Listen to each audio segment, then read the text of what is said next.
दोस्तों नमस्ते, मेरा नाम प्रशांत है और आप द कॉन्फ्लिक्ट लेंस देखना शुरू कर चुके हैं।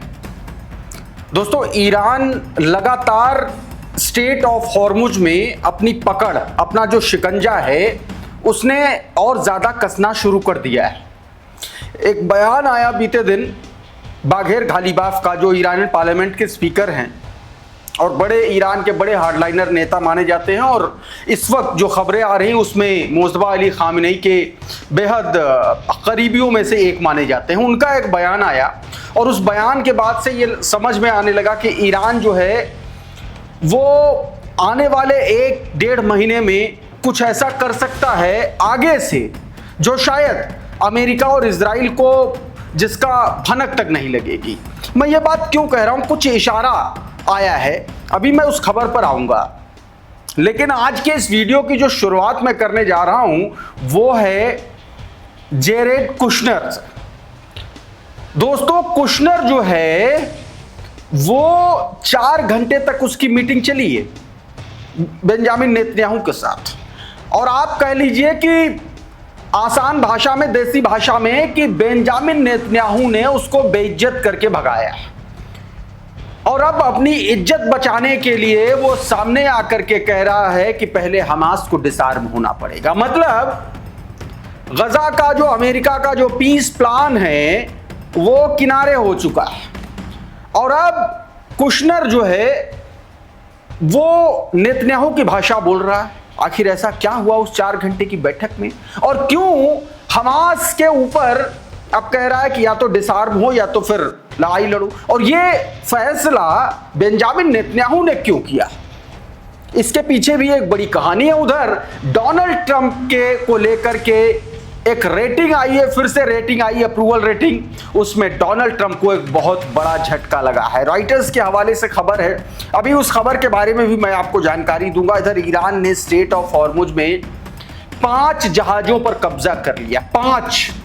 5 जहाजों पर कब्जा किया, और बताया गया है कि 3400 लीटर ऑयल जब्त किया गया है, जिसकी कीमत लगभग $1,53,000 बताई जा रही है। एक बड़ा एक्शन लिया है उसके बारे में भी। और इराक क्यों दहल उठा, इराक में जबरदस्त तरीके से आग लगी हुई है। कौन है इसके पीछे, क्या वजह है, कहां आग लगी है, और लेबनान में, वेस्ट बैंक में क्या वहां के ताजा हालात हैं, क्या खबरें हैं, वो भी खबरें मैं आपको बताने जा रहा हूं। सबसे पहले एक खबर CNN के हवाले से आपकी स्क्रीन पर है, जरा देखिए।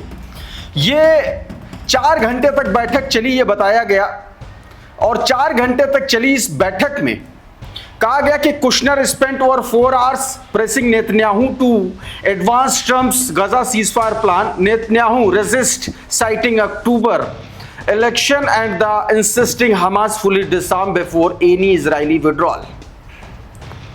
4 घंटे तक बैठक हुई, बेंजामिन नेतन्याहू को मनाता रहा, लेकिन नेतन्याहू ने 2 टूक उसको कह दिया कि हमारे अक्टूबर में होने वाले हैं चुनाव और हमारी स्थिति है बहुत खराब, देखो, तो हम कोई भी काम ऐसा करेंगे नहीं।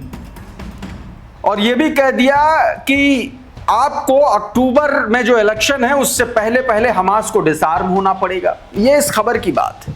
लेकिन आप सोचिए कि ये नेतन्याहू का ये फैसला डोनाल्ड ट्रंप के लिए सीधा झटका है। मतलब जेरेड कुशनर को धता बता करके वापस भेज देना, और थोड़ा सा कायदे से बताएं कि इसको झटका देते हुए खदेड़ दिया, कहा कि जाओ, तुम्हारी बात, तुम्हारी कोई हैसियत नहीं, हम नहीं मानेंगे, हमारा अपना पॉलिटिकल सिस्टम है, हम अपने तरीके से काम करते हैं। ये बात हुई। उसके बाद आकर के कुशनर ने कहा क्या है वो मैं आपको बताऊंगा। फॉक्स न्यूज के हवाले से क्रेडिट देते हुए जरा छोटा सा बयान सुनिए जेरेड कुशनर का।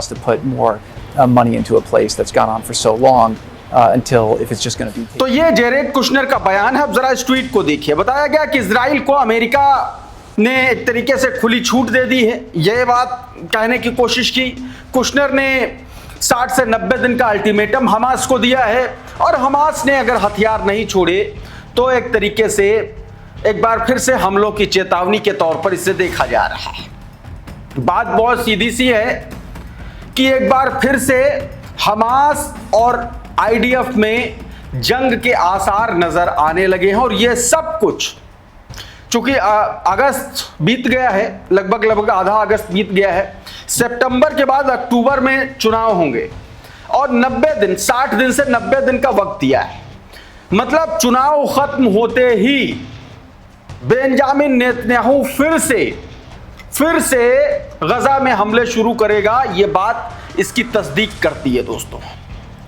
उधर डोनाल्ड ट्रंप को लेकर के एक बड़ी खबर आई रॉयटर्स के हवाले से, आपकी स्क्रीन पर है, जरा देखिए। ये अपने आप में डोनाल्ड ट्रंप के लिए एक झटका देने वाली खबर है, जो बताती है कि उसकी जो अप्रूवल रेटिंग है वो लगातार गिर रही है। मतलब चुनाव में बुरी स्थिति हो सकती है डोनाल्ड ट्रंप की। बताया गया कि अमेरिकी राष्ट्रपति डोनाल्ड ट्रंप की अप्रूवल रेटिंग और उनके राष्ट्रपति कार्यकाल सबसे निचले स्तर पर पहुंच गई है।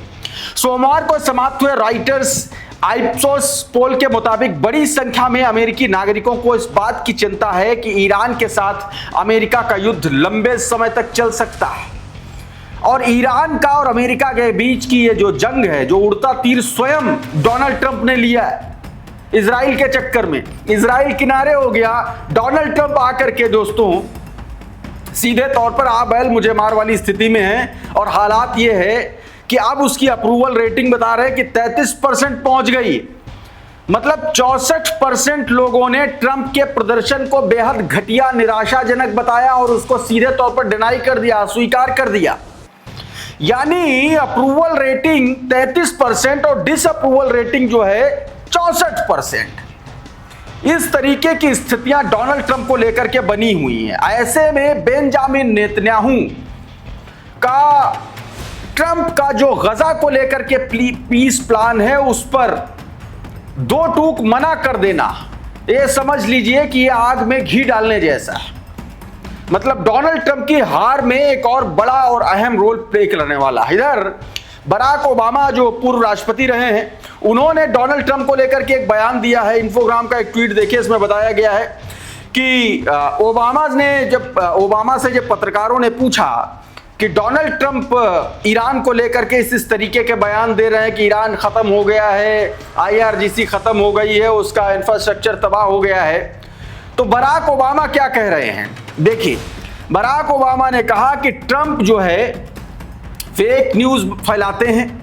वो बताते हैं कि मैं जीत गया हूं, ईरान डिस्ट्रॉय हो गया है, हॉर्मुज खुला है। वो बताते हैं कि he said we beat Iran 160 time. कहा कि डोनाल्ड ट्रंप ने 106 बार कहा है कि हमने ईरान को हरा दिया। We destroyed Iran 95 time. कहा गया हमने ईरान को तबाह कर दिया। ये बात ट्रंप ने 95 बार कही। और डील कमिंग 88 टाइम्स, और डील होने के बाद उसने 88 बार कही। और हॉर्मुज खुला है, ये बात उसने 75 बार कही। In fact you are a big loser.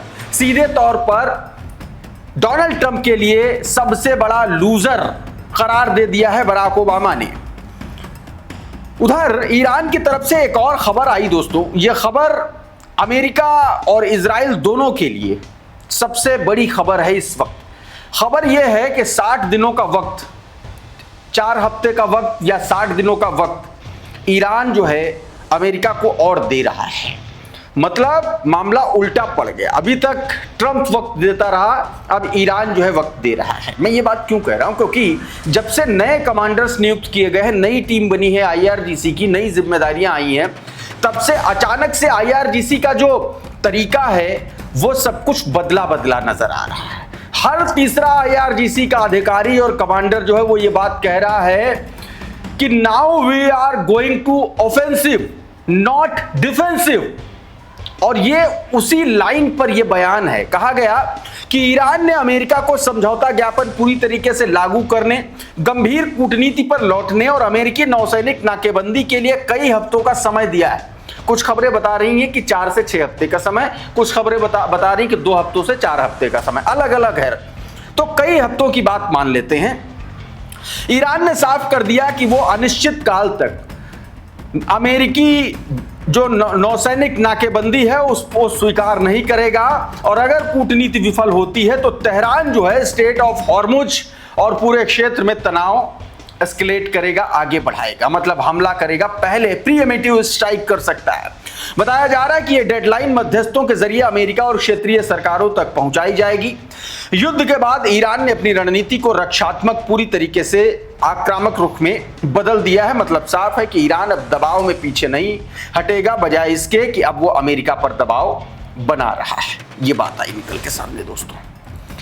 अब इसी को लेकर के एक और तस्वीर मैं आपको दिखाने की कोशिश करता हूं। ये देखिए जरा ट्वीट, ये खबर जो है ये बड़ी इंटरेस्टिंग खबर है। तस्नीम न्यूज एजेंसी के हवाले से द क्रैडल ने ये ट्वीट अपने ट्विटर हैंडल पर किया है। इसमें यह बताया गया है कि ईरान ने स्ट्रेट ऑफ हॉर्मुज के पास सीरिक आइसलैंड के पास से समुद्री क्षेत्र में 5 जहाजों को उसने हिरासत में लिया है। इन जहाजों से करीब 3400 लीटर तस्करी किया गया डीजल बरामद किया गया है। मिनाब नौसैनिक अड्डे के कमांडर के मुताबिक सीमा सुरक्षा बलों ने जहाजों की जांच के दौरान तस्करी किए जा रहे ईंधन का पता लगाया। बरामद डीजल की अनुमानित कीमत 1.53 लाख डॉलर है, मतलब $1,53,000 है।